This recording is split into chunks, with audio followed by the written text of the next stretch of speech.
जेलों में फोन, ये कोई नई बात नहीं है, मगर सुरक्षा एजेंसियों के लिए चिंता की बात जरूर है। जब जब जेलों से फोन मिले हैं, तब तक कोई बड़ा टेरर मॉड्यूल बस्ट हुआ है, या फिर ये पता चला है कि किस जेल से कहां संपर्क हो रहे थे और कैसे कैसे ये सारा नेक्सस चल रहा था। अब जम्मू कश्मीर में भी जेलों से डिजिटल डिवाइस और फोन मिलने दोबारा से शुरू हुए हैं। नमस्कार, आप देख रहे हैं द न्यूज रूम 24 आवाज। मेरा नाम है दीपक खजूरिया।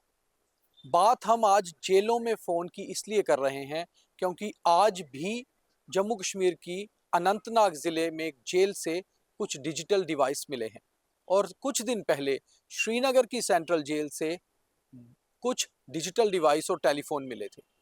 ये सारा मामला है क्या, ये विस्तार से आपको बताते हैं।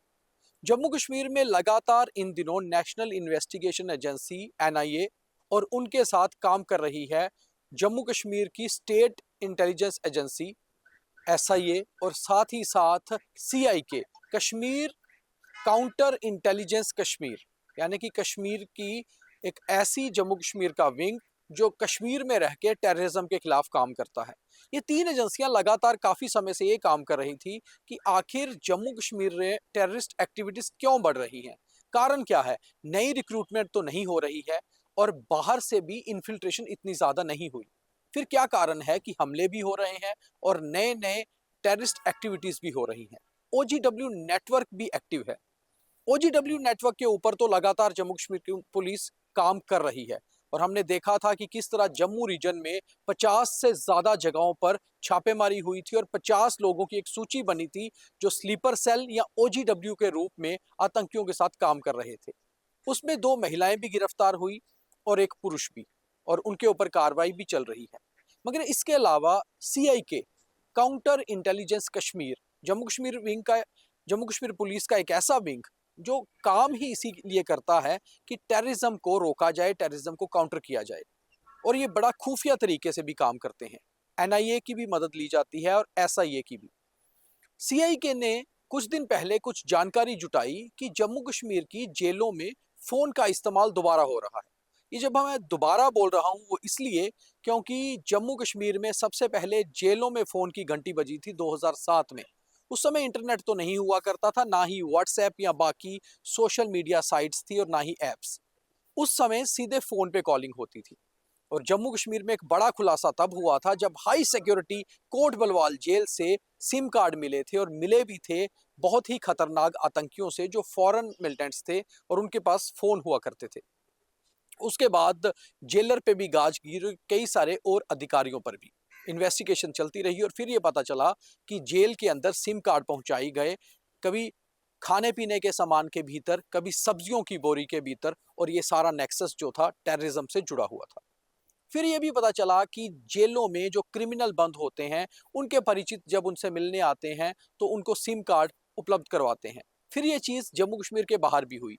आपने देखा होगा किस तरह से बहुत खूंखार हो चले लॉरेंस बिश्नोई गैंग के पास भी जेलों में मोबाइल होते हैं, और जेल से एक बार तो एक टीवी चैनल को लॉरेंस बिश्नोई ने इंटरव्यू तक दे दिया था वीडियो कॉल पे।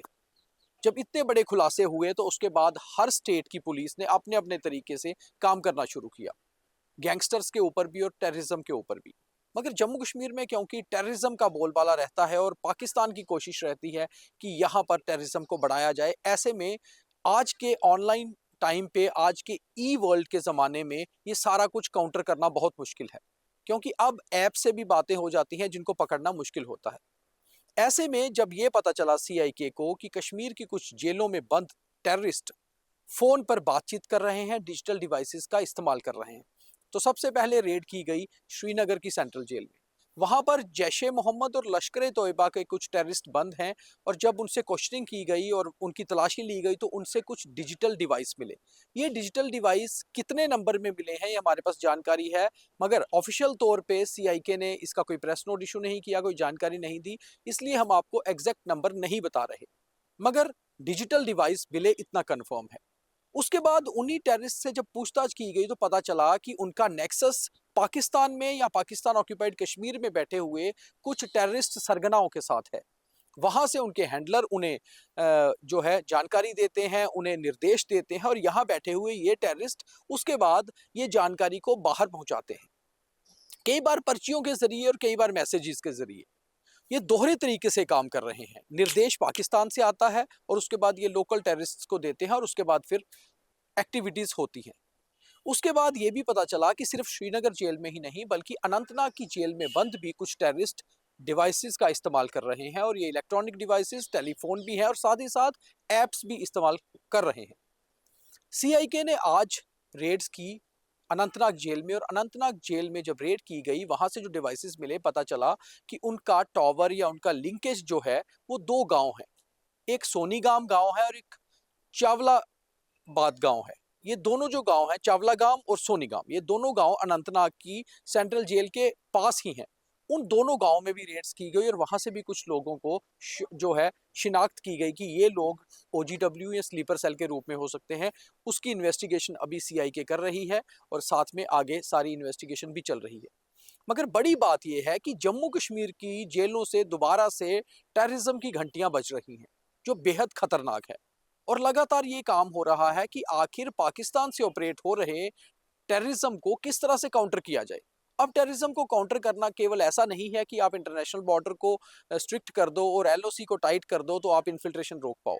अब ये जो ई इन्फिल्ट्रेशन है, यानी कि पाकिस्तान में बैठे हुए हैंडलर फोन और एप्स के जरिए जेलों में फोन कर रहे हैं, जो जेलों में आतंकी बंद हैं, और वहां से फिर निर्देश बाहर जा रहे हैं। तो ये वाला एक नई एक्टिविटी जो सामने आई है ये बेहद खतरनाक है। हमारे सोर्सेज जो सीआईके के साथ काम कर रहे हैं या एसआईए में है, उनका साफ तौर पे कहना है कि ये बेहद खतरनाक है। इसको लगातार तोड़ा जा रहा है। यही टेरर मॉड्यूल ऐसा है जिसको तोड़ने में समय लग रहा है, और इसको अगर पूरी तरह से तोड़ लिया जाता है तो वाकई में जो पीस स्थापित करने का केंद्र सरकार या प्रधानमंत्री बात करते हैं वो स्थापित हो सकता है। और यही कारण भी है कि जम्मू कश्मीर में अभी भी लेफ्टिनेंट गवर्नर के पास होम विभाग है और बाकी सारी इंस्ट्रक्शन भी वहीं से आते हैं। कारण ये है क्योंकि सीधे MHA ministry of home affairs ये सारी चीज़ों पर नजर रखे हुए हैं, इन्हें देख रहा है, और वहां से निर्देश राजभवन आते हैं ताकि किस तरह सिक्योरिटी को टाइट अप करना है। कुछ दिन पहले हमने भी आपको खबर दिखाई थी कि एलजी साहब ने होम डिपार्टमेंट की एक बड़ी बैठक को चेयर किया था। इस सारी बैठक में ये सारे खुलासे हुए थे और ये जानकारियां मिली थी कि जेलों से फोन की घंटियां बज रही हैं, एप्स पर बातें हो रही हैं। इन सभी को काउंटर करने के लिए अब एनआईए, एसआईए, सीआईके ये साथ मिलकर काम कर रही हैं, और सीआईके ने ये सारा बीड़ा उठाया है कि कश्मीर में जिस तरह से भी ये जेलों से फोन जो लगातार कॉल पे हो रहे हैं या व्हाट्सएप कॉल्स हो रही हैं, उनको कैसे काउंटर करना है, कैसे रोकना है। हमारे सोर्सेज हमें कहते हैं कि आने वाले समय में ये रेड्स जेलों में अभी चलती रहेंगी, और उधमपुर की जेल में भी सीआईके की टीम पहुंची है कुछ पूछताछ के लिए। हो सकता है जम्मू की जेल, सांबा की जेल, कठुआ की जेल में भी ये सारी पूछताछ हो, क्योंकि इन सारी जेलों में कई सारे खतरनाक आतंकी बंद हैं।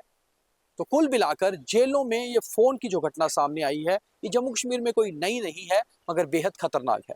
इसे काउंटर करने के लिए अब सुरक्षा एजेंसियां भी उसी तरीके से काम कर रही हैं जैसे ये आतंकी ई सिस्टम से काम करते हैं। उम्मीद है बहुत जल्दी ये सारा कुछ क्रैक हो जाएगा और एक टेररिज्म का बड़ा मॉड्यूल जो है वो बस्ट हो जाएगा।